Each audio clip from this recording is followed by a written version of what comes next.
शब्द किती प्रभावी ठरतो, माणूस तोडतो माणूस जोडतो. शब्दाच्या पोटात किती व्यापक संज्ञा संकल्पना सामावलेल्या असतात आणि हे अभिरम्य वाचताना कळतं. म्हणजे ही फार विशेष गोष्ट आहे की एक शब्द, फक्त एक शब्द आणि त्यावर अख्खा ललित लेख लिहिलेला आहे. 800 ते 1000 शब्दांचा एक लेख लिहिलेला आहे. म्हणजे शब्दांच्या किती छटा असतात नाही. काही शब्द हवेसे आयुष्यात पुन्हा पुन्हा यावेत, उच्चारावेत, जाणीवेत निरीवेत मोरावेत, पुन्हा उरावेत, रुजावेत, मोहरावेत आणि बहरावेत असे असतात. आणि त्या शब्दांशी सलगी असलेली आरती सुंदर पद्धतीने एकेका शब्दावर तिने लिहिलेला आहे. एक व्यापक पट.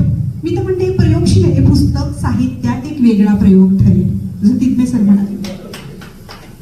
आणि असे प्रयोग जेव्हा साहित्यात होतील, मराठी साहित्यात होतील,